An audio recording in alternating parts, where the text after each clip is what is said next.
All right, we are at the top of the hour, and we have a lot of people on the line actually, and I'm sure a few more will join us as we go along. Welcome everybody to this microfocus webinar. This one is how to archive iOS and other mobile devices with mobile carrier level archiving, and also what's new in Retain. My name is Sheldon Mills. I'm a marketing manager here at Microfocus, and I'm here with Q Mangus. He is the product marketing manager for Retain here at Microfocus. I just want to start by thanking everyone for attending this webinar, and we hope you benefit from the information we're going to share today. We have a Q&A session addressing the most frequent questions we get regarding mobile archiving, best practices, and Retain. And I'll be fielding those questions, and Q will be answering them. We have a number of questions we get a lot, frequent questions we want to get through. However, if you have any questions as we go through this webinar, please put them in the Q&A panel or the chat panel, and Q will be sure to address those. Those are the most important ones. We want to make sure we address any questions that anybody has online. Q?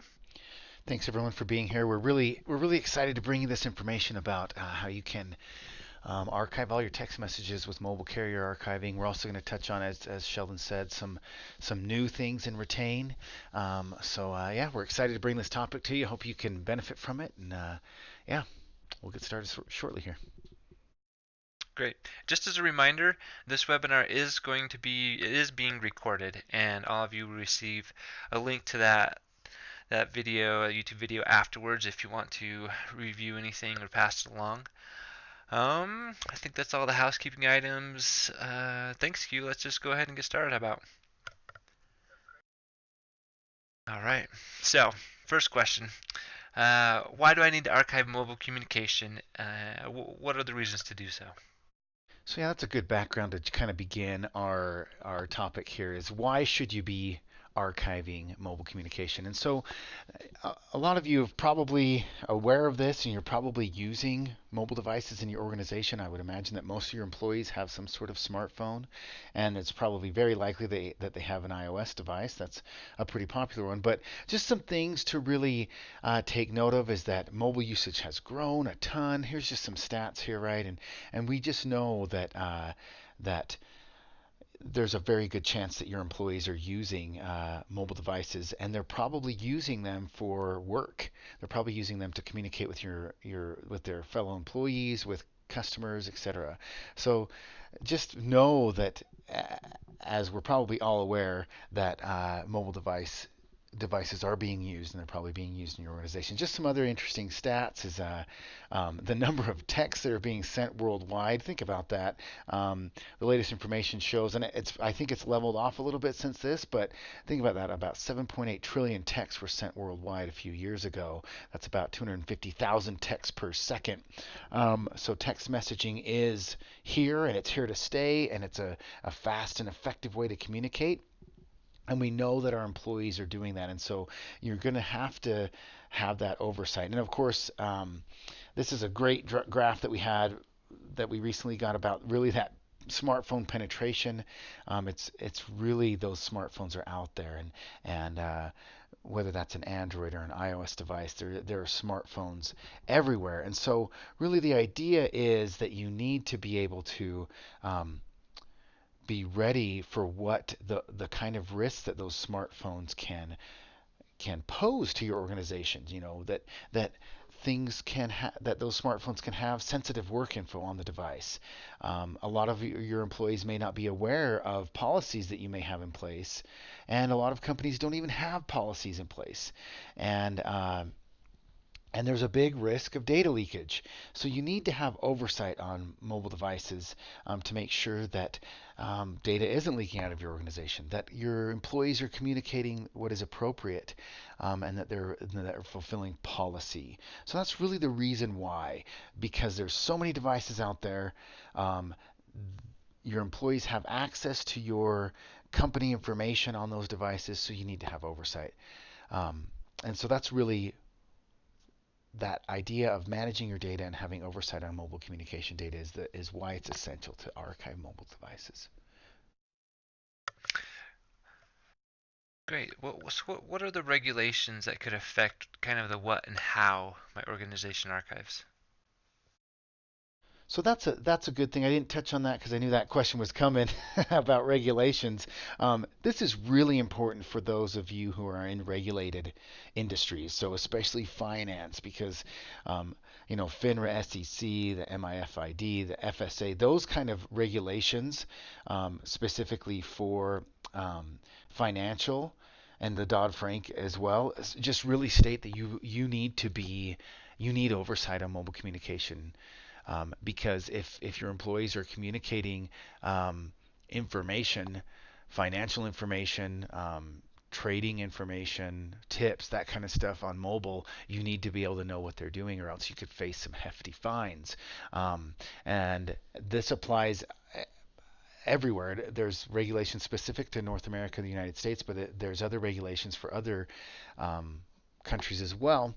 And basically, and then of course for healthcare, there's HIPAA and high tech. Um, there's various other laws that can really affect you. And so if you're in a regulated industry, whether that's government, financial, um, education, um, any of those regulated industries, you need to be aware that there are strict regulations about what your employees can and cannot communicate, and then there's regulations that state that you need to have oversight and be able to archive those. Um, and then, of course, every other organization needs to have oversight to protect yourself.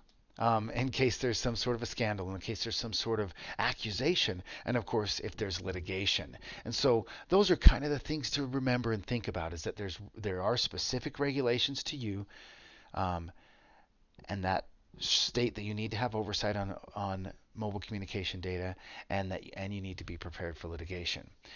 And of course, with GDPR coming up, looming, you need to make sure that you keep your employees' information private. That's a big thing with GDPR, is privacy. And then you also need to be able to ensure that information can be deleted if needed to be. That idea of right to be forgotten. And so that's important as well when it comes to archiving and regulations, is being able to fulfill GDPR and having oversight, keeping your information private, and then being able to get rid of that information if it is requested. So those all apply to mobile communication as well as email and social media. So just know that those kind of regulations apply to mobile. Good to know. So, what's the trend with BYOD? Have you seen more organizations embracing it or issuing more corporate devices? So BYOD is probably the biggest trend, right? We know that organizations are facing that, and of course, like we saw on that other slide, let's see, that those devices are penetrating right into organizations, and because of that, the trend is really to allow your employees to choose the device. There's kind of three schools of thought here. You can issue your employees a device, and there's a likelihood that they're going to carry another device, their own personal device. You can let them choose a device that you issue to them, or you let them bring their own device, and then you set up um, policies on what is and is not appropriate. But really, BYOD is the trend where most organizations are going, because it reduces the complexity of having to manage those devices um, on your corporate network. But it also adds a problem with what do you do to keep personal data, personal and private data, or excuse me, company data um, in the company. So that's just something to consider. But yes, BYOD seems to be the biggest trend that we're seeing. So, well, you touched upon it a little bit. So, I guess what should we do about BYOD? What are the best practices? Yeah, that's a big one. Let's go down here. So really the big thing that needs to be done is that you need to be able to have policies that outline what should, and this applies to everything, but it's especially important to BYOD. But the idea is that policies need to outline what is and is not appropriate usage when it comes to mobile devices. These policies need to be clear. Your employees need to be trained, and then you must have technology to validate that policy. And I know we're going to talk about that more on the technology that we offer to help you validate your policy and enforce it. But just know that the biggest thing you need to do especially with BYOD, is make sure you have a mobile communication policy. And that should fit into your overall communication policy, meaning you should have a policy for all your employees about what they should be doing on email, what they should be doing on social media, and of course, what they should be doing on mobile. So if you don't have that, that's kind of the baseline, right? We should all have that. If you don't have that, you need to do that, I would say, today. Get that project started today.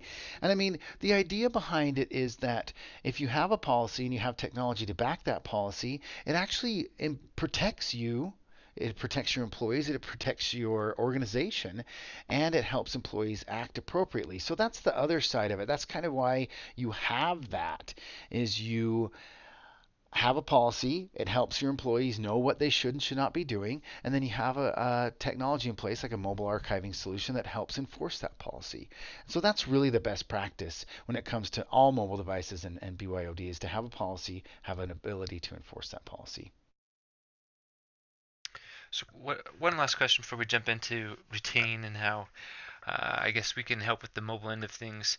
Um, what should an organization be archiving? I mean, we've talked about you've touched upon several things, but in a nutshell, what should every organization be doing to protect themselves, whether it's regulations or litigation, whatever? So that's a great question, because we see this. Here's an interesting slide that I like to use when people ask that question. And this just shows the disparity, right? A lot of organizations are actually archiving email today. And I think that that drum has been beaten enough that most organizations see the need to archive their email. But as you can see, and this is not old information, most organizations are not archiving their text messages, their multimedia messages, their mobile communication data. That is something that, needs to be done. So the idea here is that if there's any mobile communication that's being used for work purposes, whether that's a text message sent to a fellow employee or if it's a text message sent to a customer, that needs to be archived. Um, and that's kind of the minimum, right? Is being able to archive those messages, because then you'll have that oversight. So that's the idea: is that you should be archiving email. You should be archiving social media, corporate social media. You should be archiving instant messaging. And of course, you should be archiving mobile communication data. And most organizations aren't. So if you're not doing that today, know that you're in good company, but you need to start. You need to do that for everything we've talked about, right? Being compliant with regulations, preparing for litigation, having oversight on data. That's all reason. And then, of course, even the security reason, to keep your data secure. Those are all reasons why you should be archiving, and you need to be archiving mobile. Let's just jump into how retain can do that. So how does the mobile archiving work with retain? So this is kind of the meat of the presentation, right? I know that most here are here because of this part, because as we advertise it, right, it's about mobile carrier level archiving. So I'm going to touch on how Retain works with mobile carriers, and then we'll touch a little bit about how Retain works in other ways for mobile communication data. But just know that we're really excited to announce this. This is a new feature in Retain, is that we can actually integrate with mobile carriers to be able to archive text messages directly from the carrier. And what's great about that is that this is a situation where it doesn't matter what device that those text messages are being sent from or where they're going to. And that's really the idea behind iOS, and the reason why we labeled this how to archive iOS, because this is the brunt of it, right? We know that Apple locks down iPhones, so being able to get to messages on those phones, get to those text messages at the phone level, is not going to happen. However, the way to really get to those messages is by doing that directly from the carrier. Everything that goes through that carrier, all text messages that are going over the the mobile carrier's network, we can integrate with that carrier, pull that information down, and put it into Retain. And now it's in that same central archive with email, and I'll touch on this a little bit more, but with your email, with your social media into that central network. Um, and That data is archived and indexed and retained, and it's immediately available to be able to search and perform e-discovery. And this is really good for corporate issued devices, right? Because now it's seamless to the user. It's good for BYOD or choose your own device. Because now you can get to all of that communication data.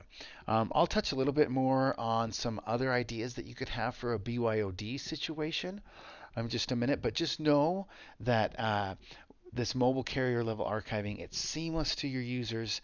It really reduces the complexity of how you can archive because it's just done at that carrier level. Um, and Retain integrates to bring that across. And like I said, it's in that same central archive. Now let me touch a little bit about, and if there's questions about mobile carrier archiving, please put those through in the chat, or the questions, and we will touch on those. But just know that is how it works at this point. Some other things when it comes to retain mobile is that we can archive apart from what we were talking about on the mobile carrier. If you want to go another route, we do have other options for you. So if we have an app that's placed on the Android phone to be able to capture all text messages and phone call logs that are done on that Android device. Once again, a great option for a corporate issued Android device to be able to pull everything down.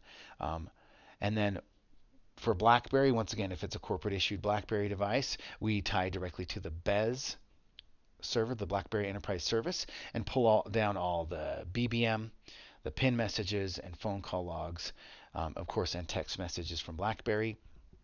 And then for iOS, here's a situation that I wanted to touch on really quickly, is that with iOS, we have integration with CellTrust. And what CellTrust does, and this is a great diagram here to kind of give you an idea. So what happens is this is a good solution for BYOD for a situation where you want to let your employees to have their personal communication on their device and their corporate communication on the device as well. So this creates what we call a dual persona. So this Cell Trust, we place an app onto the phone, and with that app, your employees can call and they can text, and that information is completely encrypted and secured. And we tie to that app to be able to archive it. So when a Cell Trust user is texting or calling another CellTrust user, that's all completely encrypted. So as you can see here, the internal side of it here is all secure and encrypted. So if a subscriber is texting or calling another subscriber, it goes through the CellTrust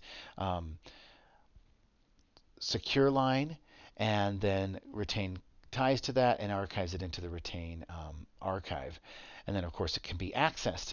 If they're texting outside, it's not secure once it hits that carrier, and then it's going to go to non-subscribers. However, it is all archived and retained. So that right there is an ideal situation for BYOD where you want to have that dual persona. So you have you have personal communication that's done via the say like iMessage on the iPhone, and then the secure line, the CellTrust secure line is done for business communication. It actually assigns a separate phone number to that phone as well. And this can also be deployed on Android if you want to, if you have BYOD with Android devices as well. So that's kind of a little bit about the mobile communication with Retain and kind of how it works. I just wanted to pop this back up there so you can see the different ways in which it works. And also one other thing that I failed to mention is also for those of you who are using BBM Enterprise, which is a great secure and encrypted solution for IM on mobile devices. We tie directly to the BBM Enterprise app and pull down and archive the messages directly from BBM Enterprise. So that's how it works for mobile devices. Awesome. So we get this question a lot as well. How is Retain different from other archiving solutions, especially as it pertains to mobile? So that is where it's different is first and foremost that mobile carrier level archiving, that's very unique. There are very few vendors that can do that. And so that's one thing that's unique with Retain is that we can do what we were announcing today is that integration with a mobile carrier to be able to archive it. A few other things that make Retain different is this ability to archive, as we talked about, all that mobile communication data in addition to email. So we tie directly to the email system to be able to have that intelligent archiving. So we make sure that everything's archived. You don't lose anything when you're archiving Exchange or Office 365 or Gmail or GroupWise or IBM Notes, in addition to Skype for Business and Bloomberg. We can archive all of that communication in that same central archive. And then we can archive social media. All the platforms that you see there, we tie directly to those, archive them in their context. We give you those search tools to be able to quickly access that. And that's speaking of search tools, that's another big thing that makes Retain different is we give you a powerful and built-in e-discovery and search tools. So, and I'm going to show that in a minute here, kind of what it looks like. But with those built-in e-discovery tools, you can quickly get to data, and you can export that, be ready for litigation without having to have a separate solution. And then, of course, we make it easy to get to your data via many different ways. You can do it via the web UI, plugin that's in your email system, whether that's Outlook or web access or GroupWise, via a mobile app and an offline viewer. So we make it easy to get to your archive, and that's really one of the use cases for an archive, right? Is you need to be able to get to your data. Um, the way that an archive is used has changed, right? You need to be able to easily access your data, or what really is the point of that archive, right? And so that's what makes Retain different, is that ability to archive all your electronic communication and have it into one central archive and have those tools to get to your data that are included in the archiving solution. Perfect. So, I mean, you've mentioned here's our circle there with all the different things. So, what does Retain Archive all in all? So yeah, to go a little deeper, let's talk about that. So I wanted to show this here. So here's the web access viewer that I talked about. So I wanted to touch on this because for email, Retain archives all email. It's going to archive the appointments, tasks, notes, and then all, of course, all the attachments that go with those emails. And then it's going to archive it. It replicates the folder structure of the email system. So as you can see here, this is an example of my personal archive in Retain. And you can see that it took all my folders over, and then every message that's in those folders are archived as well.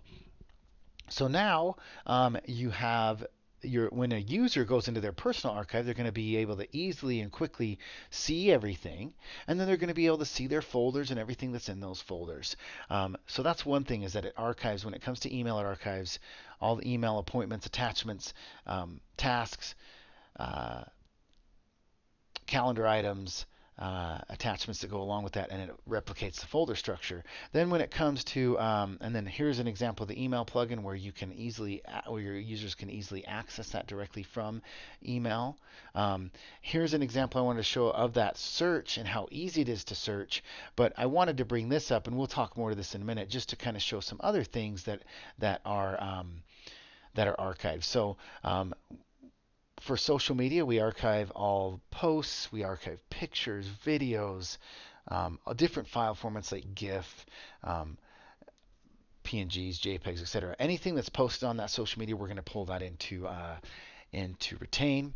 And then, of course, as I talked about with mobile devices, we're going to archive those text messages, the multimedia messages, phone call logs, BBM communications, PIN messages. And that's all archived into that central archive that you can quickly and easily access. So, and that's what I like to show here, is that here's an example of a search that I did. It brought in it brought in some Twitter messages, some Facebook posts. It looks like there's some Facebook Messenger posts that were brought in, some text messages as well. And it's easy to change the scope and to quickly and easily get to that data. But that's some of the things that Retain archives with email, social media, and mobile communication data.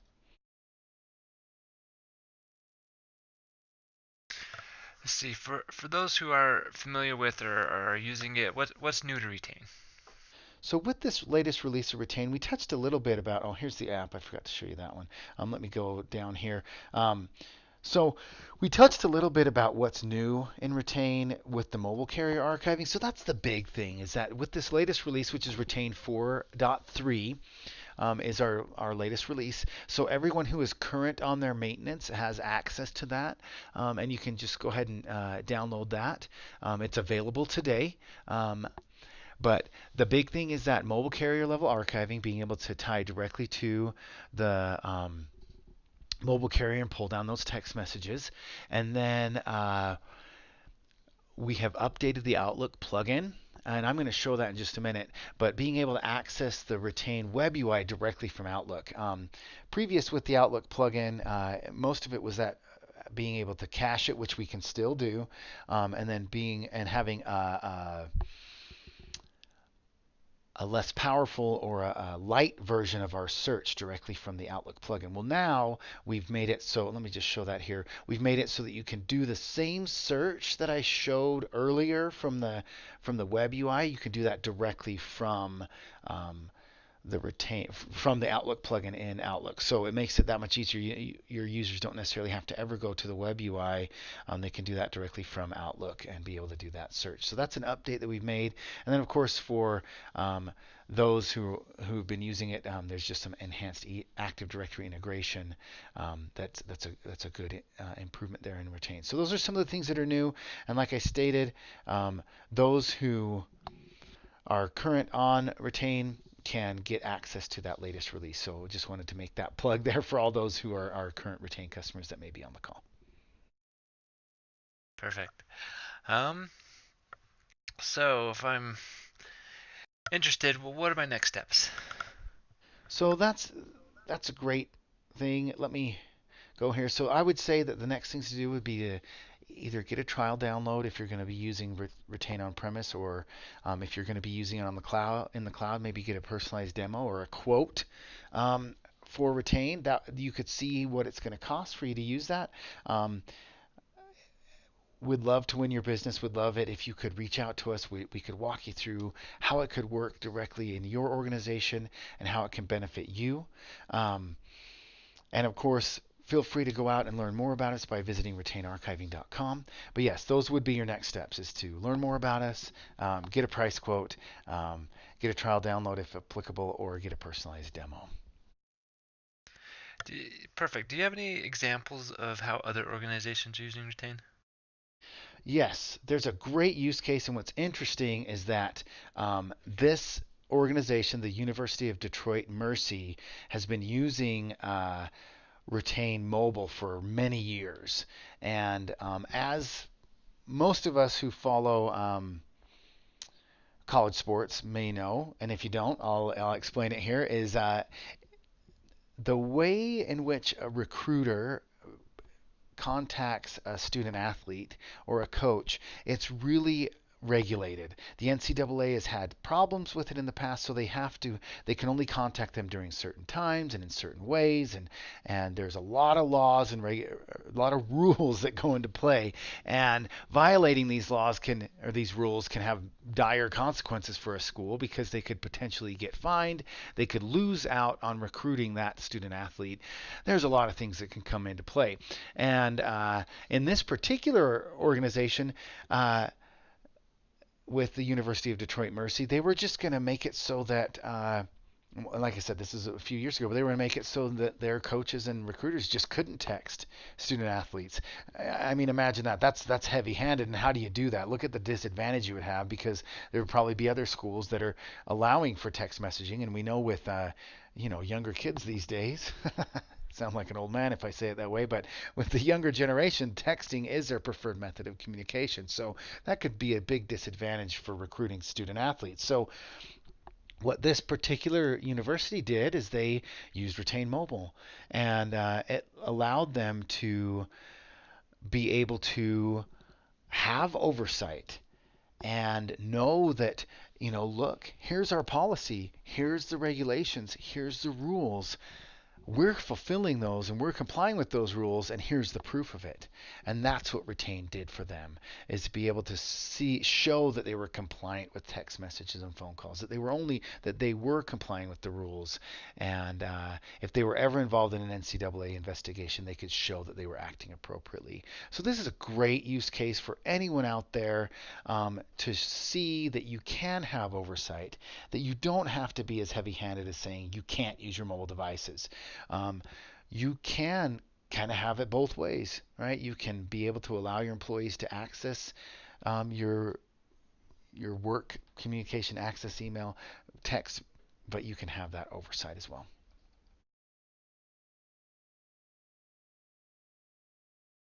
Let's see. I just want to double check and see if there's any questions in the chat or the Q&A. Do you have any in the Q&A queue? Looks like I did see one about multiple devices, how that would work in this situation. I think they're specifically probably talking about um, the Android or BlackBerry. Um, but anyway, the question was, what happens with retain with multiple devices? So um, this is a good one because uh, traditionally, when you think of archiving, it's a per user thing, right? And that's how retain works with email. We look at it per user. So anything a user, any mailbox that they have, when we archive it and we retain, we're going to price it and map it that way. But when it comes to devices, we actually do it's priced per device. So a user who has multiple devices, that doesn't matter. It's going to tie back to that user, um, and so you don't have to worry about creating multiple personas for one person depending on how many devices they have. We have the ability to map that to a person. Um, so yeah, so multiple devices, we price it per device. Oh, and then a great one here that came across is what carriers are supported. So right now we are supporting AT&T, and T, and we're deep in conversations with some other ones, for example, Verizon, Vodafone, and we have some other partner solutions as well, that we can look to. So we are expanding that as we speak, but as of now, the officially supported one is AT&T, with others coming on quickly. So if there's a particular one that you are looking at, please reach out to us, and we can give you more details on what it would take. But um, that's where we are now. Okay, another one that came across is cost. What is the cost for this? So it varies depending on number of devices you have, how many people are in your organization. So that is a case-by-case scenario, but it is, when it comes to mobile, it is priced per device. Um, so yeah, if you'd like pricing, a price quote, please reach out to us, and we can get you that.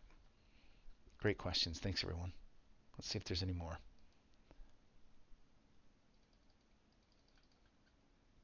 That's all I'm seeing. Sheldon, do you see any others? I do not. Um, Okay, great. yeah, I think that's it. Okay. So just in conclusion, we want to thank everyone for their time and participation today. And just as a reminder, as Q said, the webinar is recorded and it will be sent out to everybody's email. So look for that link and that recording. We encourage everyone to visit our YouTube page and to access other webinars and videos and solutions. And like you said, reach out for a quote, a demo, or trial download. We're here to help. Thanks, everyone. Hope to see you on the next one.